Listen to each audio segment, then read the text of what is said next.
The leaves of the tree are for healing.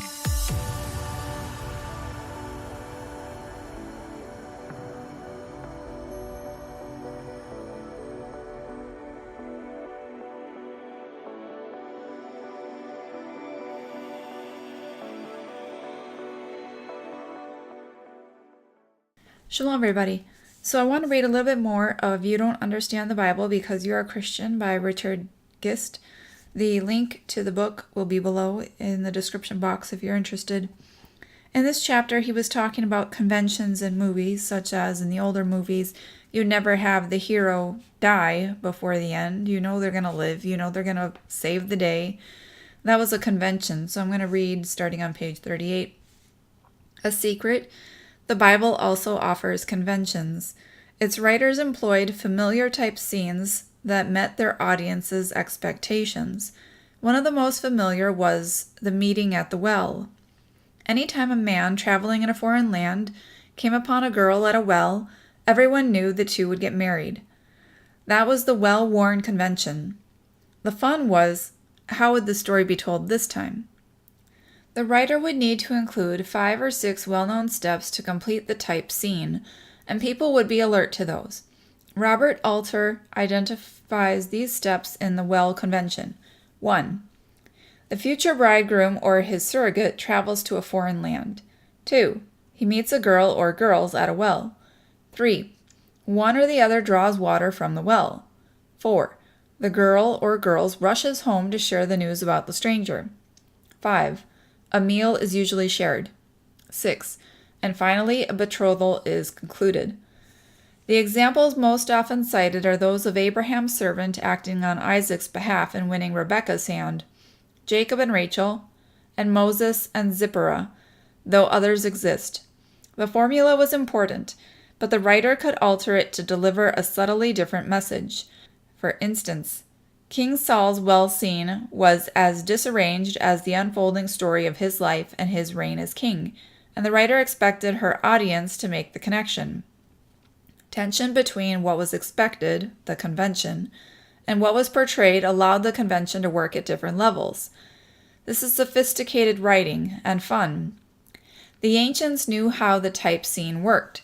Few Christians in the pew do. Additionally, note the well scene between Jesus and the Samaritan woman. Check it out and see if it is a convention. Are you among those who think it odd that so many of the well-known Old Testament women were barren? The list is striking and includes Sarah, Rebekah, Rachel, Samson's unnamed mother, and Samuel's mother Hannah. With divine help, each gave birth to a child destined to become a national hero. We can include in the list the wealthy barren woman from the village of Shunem who befriended Elisha. She did not give birth to a national hero, but Elisha brought her child back from the dead, which makes the child also notable. In the New Testament, add to the list the parents of John the Baptist, Elizabeth, and Zechariah. Are the special circumstances of these births historical? Of course not. They are simply a literary device used to declare that these people's lives were, from the beginning, touched by God. Again, the stories follow a conventional pattern. These literary devices can be fun for us as they were for the ancients. For example, did you know that any time you have a goat and clothing in the same story, you have a tale of deceit? That is the convention. We see it in the story of Jacob fooling his father Isaac by donning his brother's clothes and applying goat hair to his arms and neck. Then, later in life, the tables turned on Jacob. His older son sold his favorite, Joseph, into slavery. They then smeared Joseph's special coat with goat blood to convince Jacob that wild animals had killed his son. Or we can cite the story of Judah's daughter-in-law Tamar dressing up as a prostitute and fooling her father-in-law into having sex with her and charging him a goat's kid for her services. Aha! The characters in the story, of course, are oblivious to the pattern. It is an outside joke, one only the audience recognizes. There are other conventions, but the point is, we untutored Christians typically read them as history. Alas, the ancient Hebrews and Jews understood and enjoyed the creativity.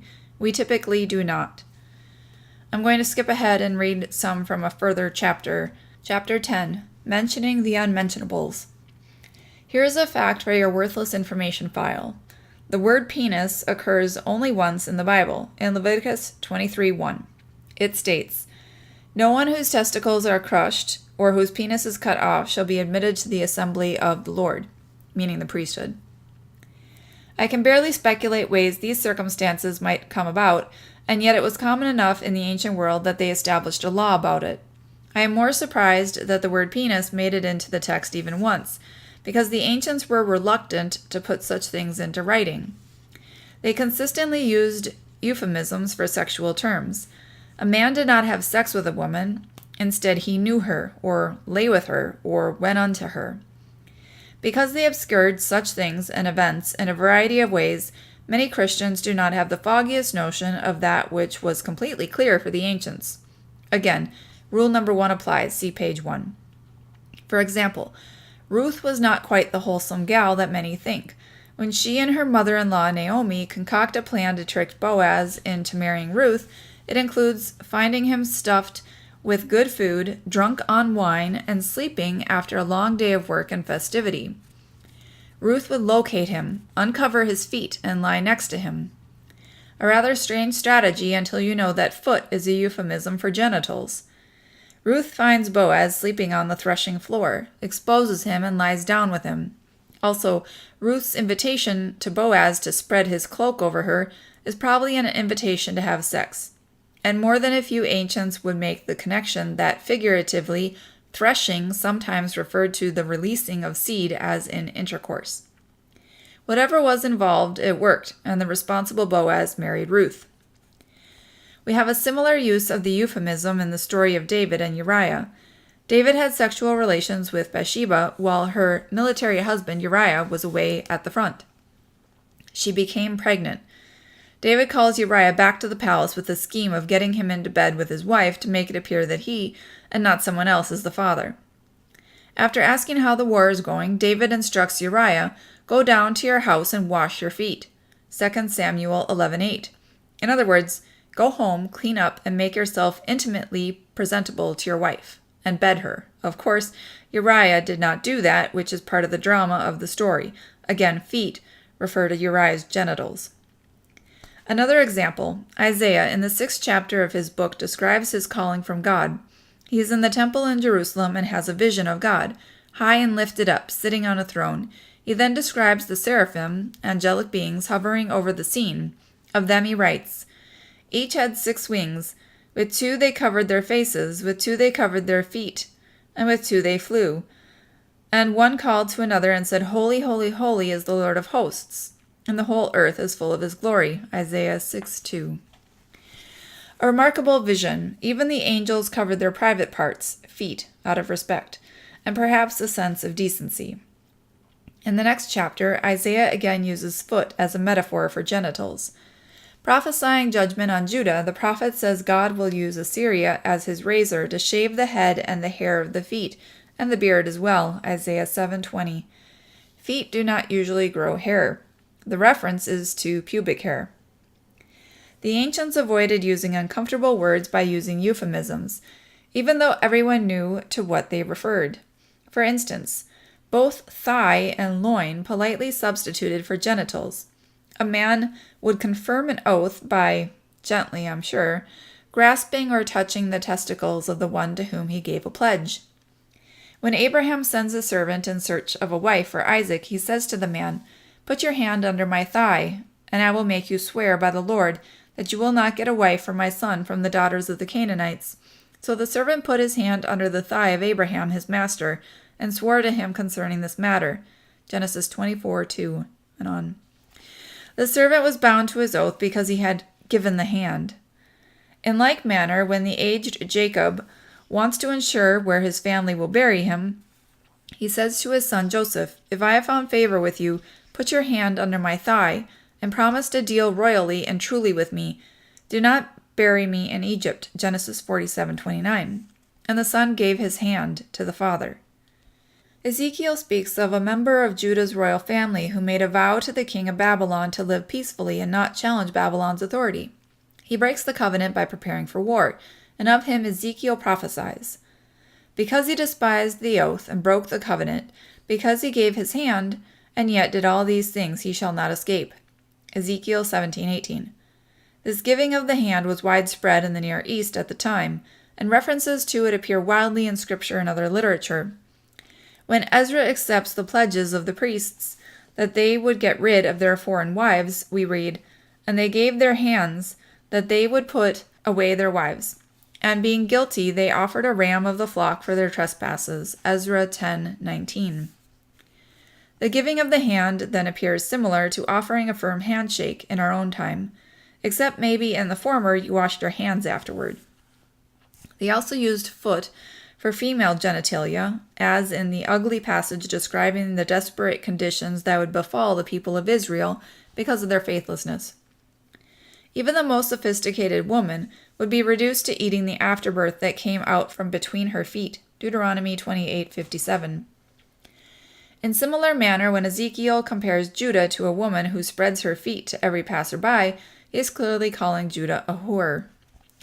Often we are 2 steps removed from the earthy language of biblical Hebrew as translators attempt to clean up old euphemistic descriptions with euphemisms of their own.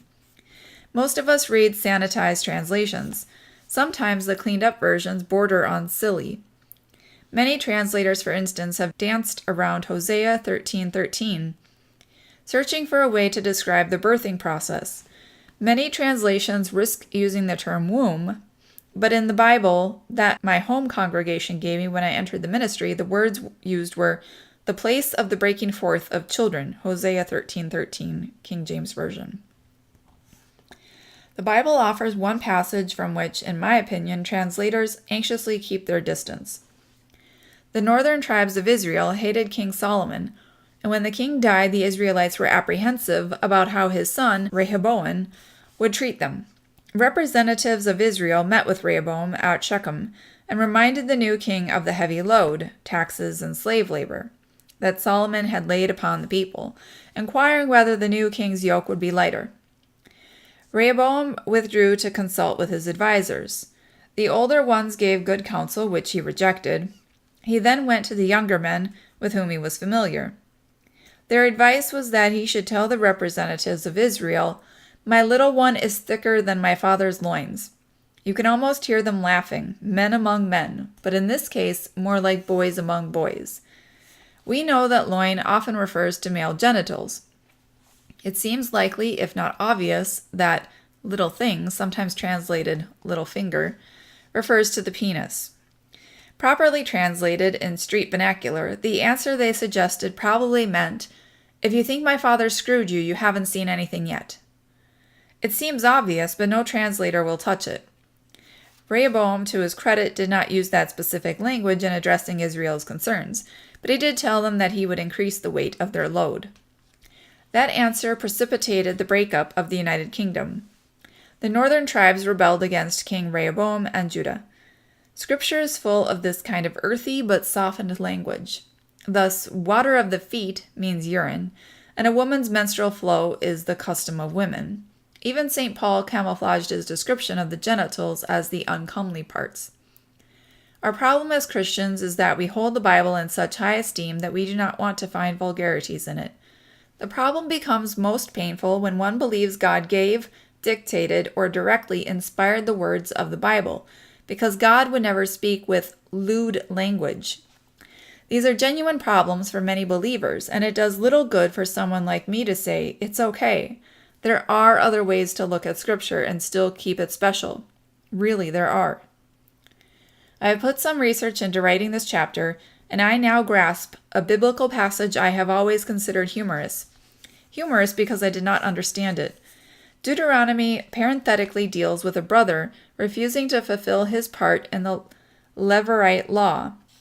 This law stated that if a husband died without a male heir, his brother had the responsibility to marry the widow. Having multiple wives was legal, to produce a male child through her. Said child would legally become the dead husband's son, thus perpetuating his family line.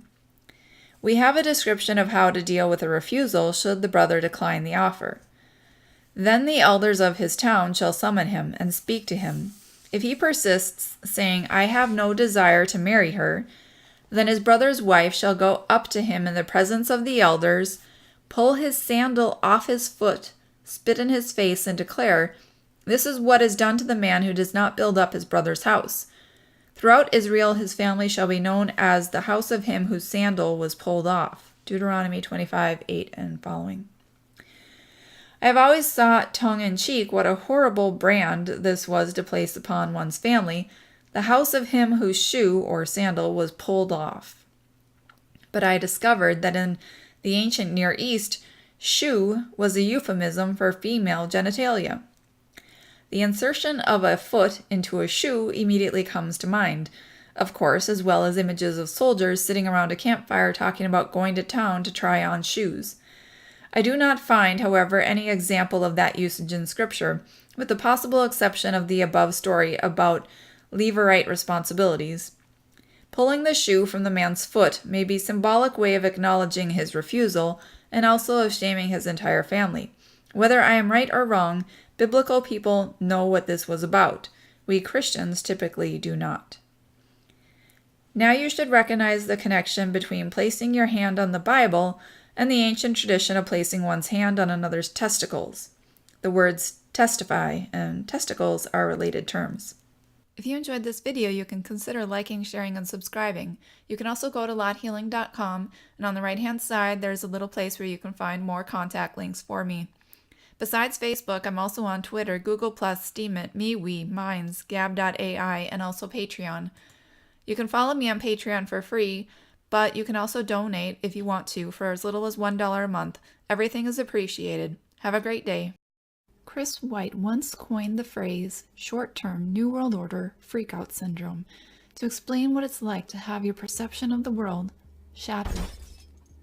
Of course, it's not just about the shape of the world, whether it's flat, round, or something else entirely. This New World Order freakout often includes now saying no to GMOs, fluoride, vaccines, and pharmaceuticals. It's a complete overhaul to your lifestyle. And trying to explain that mainstream media is just propaganda to promote false flags, division, and more can really put a strain on your relationships. Have you gotten tired of being mocked by your own family for what you share? We've all been there. Are you treated like the black sheep because of the commandments you keep? I get it. We're all trying to figure things out together, but sometimes you just have to let your family and friends be. Plant the seed and wait and see. But while you wait for them to catch up, do you wish you had someone to talk with who gets it? That's what Truth or Talk is for. Being able to discuss what's going on in your life and what you're interested in without feeling like you're going to be judged as a crazy conspiracy theorist who should be on drugs or committed. No subject is taboo, and I'd love to hear from you. Simply truthertalk.com.